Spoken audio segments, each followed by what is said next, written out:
ഭാജനം ചെയ്വിൻ കൃഷ്ണപാദം. ഭാജനം ചെയ്വിൻ കൃഷ്ണപാദം. സദാ ഭജനം ചെയ്വിൻ കൃഷ്ണപാദം. സദാ ഭജനം ചെയ്വിൻ കൃഷ്ണപാദം. സദാ ഭജനം ചെയ്വിൻ കൃഷ്ണപാദം. സദാ ഭജനം ചെയ്വിൻ കൃഷ്ണപാദം. കൃഷ്ണപാദം കൃഷ്ണപാദം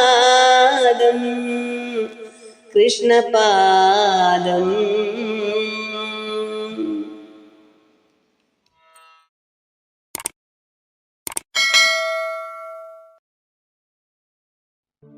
ഗുരുവായൂരപ്പ നാരായണ അഖിലഗുരു ഭഗവൻ നമസ്തേ. എല്ലാവർക്കും നമസ്കാരം. എൻ്റെ പേര് ഉമാദേവി. എല്ലാവർക്കും എൻ്റെ ചാനൽ ഉമാ മഹേശ്വരത്തിലേക്ക് സ്വാഗതം. നിങ്ങളെല്ലാവരും എൻ്റെ വീഡിയോ കാണുന്നു എന്നറിയാൻ സന്തോഷമുണ്ട്. എല്ലാവരും എനിക്ക് വേണ്ടി ഇത് സബ്സ്ക്രൈബ് ചെയ്യുക, നിങ്ങൾ ഷെയർ ചെയ്യുക, ലൈക്ക് ചെയ്യുക. ഒന്നുകൂടി പറയുകയാണ്, എല്ലാവരും നിങ്ങളുടേതായ കമൻറ്റുകൾ അറിയിക്കുക. എല്ലാവരെയും ഗുരുവായൂരപ്പൻ രക്ഷിക്കട്ടെ. ഇന്ന് ഞാൻ ഹരിനാമകീർത്തനത്തിലെ നത്താരിൽ മാനിനി മണാളൻ എന്ന് തുടങ്ങുന്ന ശ്ലോകത്തിൻ്റെ അർത്ഥവുമായിട്ടാണ് വന്നിരിക്കുന്നത്. നത്താരിൽ മാനിനി മണാളൻ പുരാണ പുരുഷൻ ഭക്തവത്സലൻ അനന്താതിഹീന നബി ചിത്തത്തിൽ അച്യുത കളിപ്പന്തലിട്ട് വിളയാടിയിടുവാനരുക നാരായണായ നമ. ഇവിടെ പൂമാതാവായ ലക്ഷ്മി ദേവിയുടെ പ്രിയതമനും പണ്ടേ ഉള്ളവനും ഭക്തജനങ്ങളുടെ ആശ്രിതനും ആദിയും മധ്യവും അന്തവും ഇല്ലാത്തവനും ആയ ഭഗവാനെ, അങ്ങ് എൻ്റെ ചിത്തത്തിൽ കളിപ്പന്തലിട്ട് സദാ വിളയാടിയിടുവാൻ ഉണ്ടായിരിക്കണമേ, എന്നോടൊപ്പം എപ്പോഴും ഉണ്ടായിരിക്കണമേ. അല്ലയോ ഗുരുവായൂരപ്പ, അങ്ങയ്ക്ക് നമസ്കാരം. ഇതാണ് ഈ വരികളുടെ അർത്ഥം. ഇവിടെ ഭഗവത് രൂപത്തെക്കുറിച്ച് ആചാര്യൻ പറയുന്നത്, പണ്ടേ ഉള്ള പുരാണ പുരുഷൻ. പുരാണ പുരുഷൻ എന്ന് പറയുമ്പോൾ ആദ്യം, അതായത് പ്രപഞ്ചത്തിനു മുമ്പ് ആദ്യമായിട്ടുണ്ടായ ആ രൂപമാണ് ഭഗവത് രൂപം എന്ന് പറഞ്ഞാൽ ആദ്യം പുരാണ പുരുഷൻ. ഭക്തവത്സലനാണ്, എന്നുവെച്ചാൽ ഭക്തരുടെ മനസ്സിൽ സദാ കളിയാടുന്ന ആളാണ്. പിന്നെ ആദിയില്ല, മധ്യമില്ല, അന്തമില്ലാത്തവനാണ്. അതായത് പ്രപഞ്ചത്തിന് മുമ്പുണ്ടാകുമ്പോൾ നമുക്ക് ആദ്യം മധ്യാന്തം ഒന്നും പറയാൻ കഴിയില്ല. അത് എന്ത് കാലമുണ്ടോ ദേശമുണ്ടോ ഒന്നുമില്ല, അതിർവരുമ്പങ്ങളൊന്നുമില്ലാത്ത ആ ഒരു സമയമാണ് പറയുന്നത്. അവിടെ സമയമില്ല, കാലമില്ല, ദേശമില്ല, ഒന്നുമില്ല. അപ്പോൾ ആദി മധ്യാന്തരഹിത, ഇത് മൂന്നുമില്ല. ആദിയില്ല, മധ്യമില്ല, അന്തമില്ല. അങ്ങനെ ഉള്ള ആണ് ഭഗവാൻ. ആ ഭഗവാനെ കുറിച്ച് നമ്മുടെ മേൽപ്പത്തൂർ നാരായണ ഭട്ടതിരി നാരായണീയത്തിലെ ആദ്യത്തെ ശ്ലോകത്തിൽ പറയുന്നുണ്ട്. കാലദേശാവധിഭ്യാം എന്നുള്ള ആ ലൈനിൽ പറയുന്നുണ്ട്, കാലങ്ങൾക്കും ദേശങ്ങൾക്കും എല്ലാം അതീതമായതാണ് സാക്ഷാൽ ഗുരുവായൂരപ്പൻ എന്ന് നമുക്ക് ആദ്യമായി സംബോധന ചെയ്യുന്നു. ആ ഉദ്ദേശത്തിലാണ് ഇവിടെ തുഞ്ചത്ത് ആചാര്യൻ പറഞ്ഞിരിക്കുന്നത്, അനന്താതിഹീന നബി നത്താരിൽ മാനിനി മണാളൻ പുരാണ പുരുഷൻ ഭക്തവത്സലൻ അനന്താതിഹീന നബി. ഇങ്ങനെയൊക്കെയുള്ള ഗുണങ്ങളാണ് ഭഗവത് രൂപത്തെക്കുറിച്ച് ഇവിടെ പറയുന്നത്. പിന്നെ ഭഗവത് രൂപം എന്തെന്ന് നമ്മൾ അറിയുന്നില്ല. അറിയുന്നത് നമ്മൾ എങ്ങനെ അറിയുന്നു? സാക്ഷാൽ ഭഗവാന്റെ അവതാരങ്ങളിലൂടെയാണ്. നമ്മൾ മനുഷ്യരൂപത്തിൽ കൃഷ്ണൻ, ശ്രീകൃഷ്ണൻ, ശ്രീരാമൻ എന്നിങ്ങനെയുള്ള അവതാര പുരുഷനിലൂടെയാണ് നമ്മൾ ഭഗവത് മനുഷ്യ രൂപത്തിൽ കാണുന്നത്.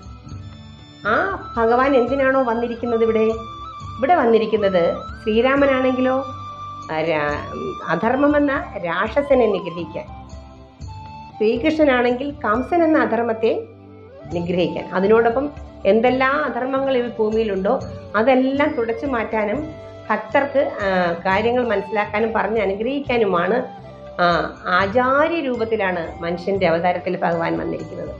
അതുകൊണ്ടാണ് ഭഗവാനെ നമ്മൾ വിളിക്കുന്നത് ആചാര്യ ദേവോ ഭവ നാരായണ അഖില ഗുരോ ഭഗവൻ നമസ്തേ.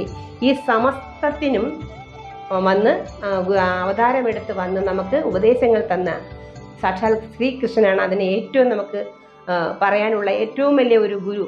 ഭഗവത്ഗീതയിലൂടെ എങ്ങനെ അർജുനൻ ഉപദേശിക്കുന്നുണ്ട്. അർജുനൻ ഉപദേശിക്കുന്നത് എന്താണ്? അത് മനുഷ്യാത്മാക്കളായ നമ്മൾക്ക് വേണ്ടി തന്നെയാണ് ഭഗവാൻ അത് ആ ഉപദേശം നൽകുന്നത്. എന്താണ് ബന്ധം, എന്താണ് സ്നേഹം, എന്താണ് ജീവൻ എന്നൊക്കെ നമ്മളെ പഠിപ്പിക്കുന്നത് ആ ഭഗവത്ഗീതയിൽ കൂടെയാണ്. അതാണ് എന്നത്തേക്കുമുള്ളത്, ഇന്നുള്ളതും നാളെ വരാനുള്ളതും ഇനി വരാനുള്ളതും എല്ലാം, ഇന്ന് സ്ഥിതി ചെയ്യുന്നതും നാളെ വരാനുള്ളതും നേരത്തെ ഉണ്ടായിരുന്നതും എല്ലാം ഭഗവത്ഗീത തന്നെ. അതിൽ നിന്ന് വേറൊരു മാറ്റവും ഇന്നും ഉണ്ടായിട്ടില്ല. അപ്പോൾ ഭഗവത്ഗീതയിലൂടെ ഭഗവാൻ നമ്മെ എന്തെന്ന് ഉപദേശിക്കുന്നു, അർജുനനിലൂടെ ഉപദേശിക്കുന്നു. അപ്പോൾ ഇവിടെ നമ്മൾ ഉദ്ദേശിക്കേണ്ടത് എന്താണ്? ഈ രാവണൻ എന്ന അധർമ്മത്തെ, ശ്രീകൃഷ്ണൻ കംസൻ എന്ന അധർമ്മത്തെ, ആ അധർമ്മങ്ങളെന്ന് പറയുന്നത് നമ്മുടെ കാമക്രോധ മോഹങ്ങളൊക്കെയാണ്. ഈ വികാരങ്ങളാണ് നമ്മളിലുള്ള ആരൊക്കെയാ? രാവണൻ, കംസൻ, ഏതെല്ലാം നരകാസുരൻ, ഇങ്ങനെ ഏതെല്ലാം ആൾക്കാരുണ്ടോ അധർമ്മികളായിട്ട് വന്നിരിക്കുന്നത്, അവരെ എല്ലാം നമ്മുടെ ഈ മനസ്സിലാണ് ഇതെല്ലാം ഉള്ളത്. ഈ അധർമ്മങ്ങൾ ഇതൊക്കെ നമ്മൾ ചിത്തത്തിൽ നിന്ന് തുടച്ചു മാറ്റിയാൽ മാത്രമേ നമുക്ക് അതിനകത്തെ ഭഗവത് രൂപം അല്ലെങ്കിൽ ഭഗവാന്റെ ആ ബോധം നമ്മളിൽ തെളിയാൻ തുടങ്ങും. ഭഗവാൻ എന്നുള്ള ബോധം നമ്മൾ അറിയാൻ തുടങ്ങുള്ളൂ. അതാണ് ആചാര്യൻ ആദ്യം പറഞ്ഞില്ലായിരുന്നു, ഓങ്കാരമായ പൊരുൾ മൂന്നായി പിരിഞ്ഞു. എന്നിട്ട് എന്ത് വരുന്നു? പരബ്രഹ്മമാണെന്ന് അത് ആദ്യം പറയുന്നു ഓങ്കാരം, രണ്ടാമത് അത് മൂന്നായി പിരിഞ്ഞു എന്ന് പറയുന്നു. എന്നിട്ട് പറയുന്നു ആചാര്യനായിട്ട് വരുന്നു എന്ന് പറഞ്ഞു. ആചാര്യൻ നിന്ന് വന്നിരിക്കുന്നത് ഭഗവാൻ തന്നെയാണ്. ഭഗവാൻ നമ്മുടെ ജീവൻ മോക്ഷ കാരണങ്ങളൊക്കെ എല്ലാം പറഞ്ഞു തന്നിരിക്കുന്നു. അപ്പോൾ നമ്മുടെ ആചാര്യനായിട്ട് ഭഗവാൻ തന്നെ നമ്മളെ പറഞ്ഞു തന്നിരിക്കുന്നു. ആ ഉപദേശങ്ങളനുസരിച്ച് നമ്മൾ മനസ്സിലാക്കുമ്പോൾ നമ്മുടെ ഉള്ളിൽ ഭഗവത് ചൈതന്യമുണ്ട്. അപ്പോൾ അത് നമുക്ക് മനസ്സിലാകണമെങ്കിൽ രാവണനെന്നും കംസനെന്നും ഒക്കെ പറയുന്നത് നമ്മുടെ കാമക്രോധ മോഹങ്ങളെയൊക്കെ നമ്മൾ ഒതുക്കണം. അതിന് ഏക മാർഗം ഒന്നേ ഉള്ളൂ, ഈശ്വരനെ ഭജിക്കുക, ഈശ്വരനെ നാമം ജപിക്കുക, ഈശ്വര സങ്കീർത്തനങ്ങൾ ചെയ്യുക, നല്ല നല്ല സത്സംഗങ്ങൾ കേൾക്കുക. ഇങ്ങനെയുള്ള ഒരു ഉപാധിയിൽ കൂടെ മാത്രമേ നമ്മുടെ ചിത്തത്തെ, പിന്നെ കൂടുതൽ പറയുന്നുണ്ട് വ്രതാനുഷ്ഠാനങ്ങളെല്ലാം ചിത്തശുദ്ധിക്ക് വേണ്ടി മാത്രമാണ്. അത് ചിത്തശുദ്ധിയായി കഴിയുമ്പോൾ നമ്മുടെ ഉള്ളിലുള്ള ഭഗവത് രൂപം പ്രകാശിച്ച് നമ്മെ ബോധത്തോടെ നിയന്ത്രിക്കാൻ തുടങ്ങും. നമ്മളിലുള്ള ഈ സ്വഭാവ ദൂഷ്യങ്ങൾ തന്നെയാണ് നമ്മുടെ രാവണൻ എന്ന് പറയുന്നതും കംസൻ എന്ന് പറയുന്നതും മറ്റു എന്തെല്ലാം അധർമ്മങ്ങളുണ്ടോ ഇതെല്ലാം നീക്കി നമ്മളെ നേർവഴിക്ക് നയിക്കും ബ്രഹ്മം. ആ നയിക്കുമ്പോൾ നമ്മളിൽ എന്താ ഉണ്ടാകുക? നമ്മളിലുള്ള എല്ലാ മോശ സ്വഭാവങ്ങളും മാറി നമ്മളൊരു ചിത്തശുദ്ധിയുള്ള ആളായി മാറി നമ്മൾക്ക് തത്വജ്ഞാനം ഉണ്ടാകും. ഇതിൻ്റെ എല്ലാം പരമമായ ലക്ഷ്യം ജീവൻ മുക്തിയാണ്. ജീവൻ എന്താണെന്നും ജീവൻ എവിടുന്ന് വന്നു എന്നും അതിൻ്റെ ഉദ്ദേശം എന്താണെന്നുമാണ് നമ്മളിത് ഓരോ ആചാര്യന്മാരും അത് മനസ്സിലാക്കി, സത്യാന്വേഷികളായ ഓരോരോ ആചാര്യന്മാരത് മനസ്സിലാക്കി അനുഭവിച്ചറിഞ്ഞിട്ടാണ് ഓരോരോ ഗ്രന്ഥങ്ങൾ ഇതെല്ലാം വ്യക്തമാക്കി തരുന്നത്. ഇന്ന് ഏറ്റവും നമുക്ക് ഭഗവാൻ തന്നെ അവതാരം എടുത്ത് വന്നിട്ടുണ്ട്. ഭഗവത്ഗീതയാണ് ഏറ്റവും ലോകോത്തരമായ ശ്രേഷ്ഠമായ ഒരു സനാതന ഗ്രന്ഥത്തിൻ്റെ പ്രധാനം എന്ന് പറയാവുന്നത്. അതിൽ നിന്നാണ് എല്ലാം നമുക്ക് എല്ലാ കാര്യങ്ങളും ഒരു മനുഷ്യരൂപത്തിൽ ഭഗവാൻ അവതരിച്ച് നമുക്ക് എല്ലാ കാര്യങ്ങളും ശിക്ഷണങ്ങളും അതിൽ തന്നിട്ടുണ്ട്. അത് പ്രാവർത്തികമാക്കുന്ന ഒരു വ്യക്തിക്ക് ഈശ്വര സാക്ഷാത്കാരം വിദൂരമല്ല. അതുകൊണ്ട് നമുക്ക് എല്ലാവർക്കും ആ രീതിയിലുള്ള ഒരു ഭക്തി മാർഗത്തിലൂടെ അല്ലെങ്കിൽ ഒരു ഭക്തി സേവനത്തിലൂടെ, ഇപ്പം മാർഗം എന്ന് പറയുമ്പോൾ സേവനങ്ങളാണ്. അതിന് ഉദാഹരണം നമുക്ക് പറയാനുണ്ട്, ഒരുപാട് കാര്യങ്ങൾ പറയാനുണ്ട്. മറ്റുള്ളവർക്ക് സഹായികളാവുക, മറ്റുള്ളവരുടെ കഷ്ടമായ അവസരങ്ങൾ നമുക്ക് എന്തെങ്കിലും സഹായിക്കാൻ കഴിയുക, അതല്ലെങ്കിൽ നമ്മൾക്ക് അവരെ വേദനിപ്പിക്കാതിരിക്കുക. ഇപ്പോൾ പൊതുവായി കാണുന്നത് എന്തെന്നറിയോ? മുഖത്ത് നോക്കി ഞാൻ സത്യമേ പറയൂ എന്ന് പെട്ടെന്ന് പറയാണ്. ഒരു മനുഷ്യൻ്റെ മനസ്സിനെ വേദനിപ്പിക്കരുത്.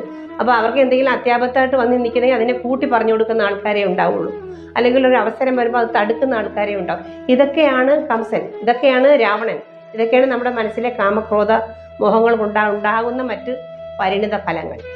ഇവയെല്ലാം നമ്മൾക്ക് മാറ്റുന്നതിന് വേണ്ടി, നമ്മളെ ഇന്ദ്രിയങ്ങളെ നിയന്ത്രിക്കാൻ വേണ്ടി നമ്മൾ ശ്രമിക്കാൻ തുടങ്ങുമ്പോൾ നമ്മളെ സാക്ഷാൽ മഹാവിഷ്ണു തന്നെ നമ്മുടെ ഇന്ദ്രിയ നിഗ്രഹങ്ങൾ നമ്മൾ അറിയാതെ നമ്മളിൽ നിന്ന് ഒഴിവാക്കി തരും. അങ്ങനെ നമുക്ക് ചിത്തശുദ്ധി ഉണ്ടാകും. ചിത്തശുദ്ധിയിലൂടെ നമുക്ക് ആത്മസാക്ഷാത്കാരം ലഭിക്കാനുള്ള എല്ലാ വഴികളും തെളിയും. ഇത് എല്ലാവർക്കും ഒരുപോലെ സാധ്യമാകട്ടെ എന്ന് ഗുരുവായൂരപ്പനോട് പ്രാർത്ഥിച്ചുകൊണ്ട് നിർത്തുന്നു. ഹരേ കൃഷ്ണ. സർവം കൃഷ്ണാർപ്പണമസ്തു. ജയ് ശ്രീ രാധേ രാധേ. അടുത്ത ശ്ലോകവുമായി ഞാൻ അടുത്ത ആഴ്ച വരും. നന്ദി, നമസ്കാരം. നാരായണായ നമ നാരായണായ നമ നാരായണായ നമ നാരായണ നാരായണ സകല സന്താപനാശന ജഗന്നാഥ വിഷ്ണു ഹരിനാരായണായ നമ നത്താരിൽ മാനിനി മണാളൻ പുരാണ പുരുഷൻ ഭക്തവത്സലൻ അനന്താദിഹീന നബി ചിത്തത്തിലച്യുത കളി പന്തലിട്ടു വിളയാടിടുവാനരുൾക നാരായണായ നമ നാരായണായ നമ നാരായണായ നമ നാരായണായ നമ നാരായണ നാരായണ സകല സന്താപനാശന ജഗന്നാഥ വിഷ്ണു ഹരി നാരായണായ നമഃ.